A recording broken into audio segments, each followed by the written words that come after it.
ஆசீர்வதிக்கும் தேவன் நம்மை ஆசீர்வதிப்பாரே.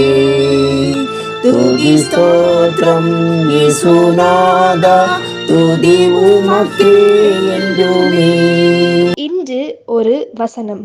தம்முடைய சொந்த இரத்தத்தினாலும் ஒரே தரம் மகா பரிசுத்த ஸ்தலத்திலே பிரவேசித்து நித்திய மகிமையை உண்டு பண்ணினார். எபிரேயர் 9:12. அன்புக்குரியவர்களே, உலகில் அநேக மக்கள் இயேசு கிறிஸ்துவை நல்ல போதகராக ஏற்றுக்கொள்ளுகிறார்கள், அவருடைய சத்தியங்களை ஏற்றுக்கொள்ளுகிறார்கள். ஆனால் அவர் தேவனுடைய குமாரன் என்ற சத்தியத்தை ஏற்க மறுத்து தங்கள் பாவத்துக்காக தம் இரத்தத்தை சிந்தின இரட்சகர் தான் இயேசு என்ற சத்தியத்தையும் தாங்கள் ரட்சிப்படைய ஒரு இரட்சகர் உண்டு என்பதையும் ஏற்க மறுக்கிறார்கள். இயேசு கிறிஸ்துவின் போதனை உலகத்தையே ஒரு மாறுதலுக்கு கொண்டு வந்தது, உலகத்தையே அசைத்தது.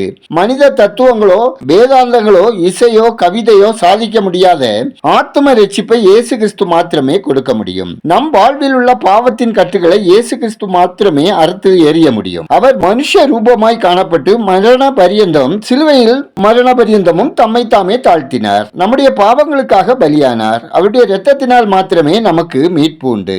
எந்த தத்துவ ஞானிகளும் மத வல்லுநர்களும் கலைஞர்களும் தலைவர்களும் ஏற்றுக்கொண்டாலும் ஏற்றுக்கொள்ளாவிட்டாலும் அவர்களுக்கும் இயேசு ரத்தம் சிந்தினார். இயேசு கிறிஸ்துவே அவர்கள் பாவங்களை போக்கும் ஜீவாதார பலி.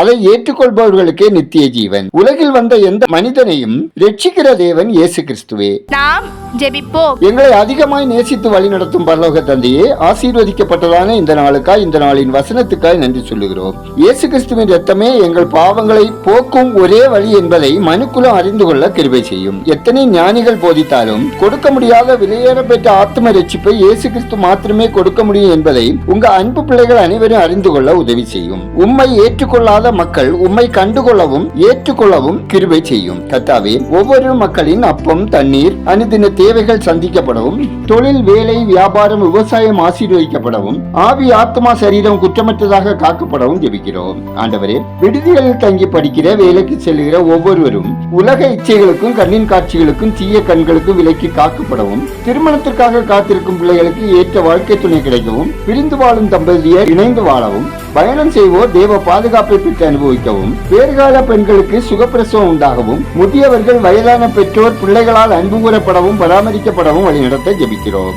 எங்கள் தேசம் ஆசீர்வதிக்கப்படவும், மக்கள் கர்த்தரை அறியும் அறிவில் வளரவும், ஆட்சி பொறுப்பில் இருப்போர் உண்மை உள்ளவர்களாக, நேர்மையானவர்களாக, அனைத்து மக்களுக்கும் நலமான திட்டங்களை செயல்படுத்தவும் வழிநடத்துங்க. மிஷினரிகள் நலன் காக்கப்படவும், ஊழிய தடைகள் அகலவும், ஊழிய தேவைகள் சந்திக்கப்படவும் ஜெபிக்கிறோம். எங்கள் ஜெபத்தை கேட்டு எங்களுக்கு பதில் கொடுப்பவரே உமக்கு நன்றி செலுத்துகிறோம். துதிகரமையுமே உமக்கே செலுத்துகிறோம். இயேசுவின் நாமத்தில் ஜெபிக்கிறோம் எங்கள் ஜெபங்களை நல்ல பிதாவே, ஆமேன்.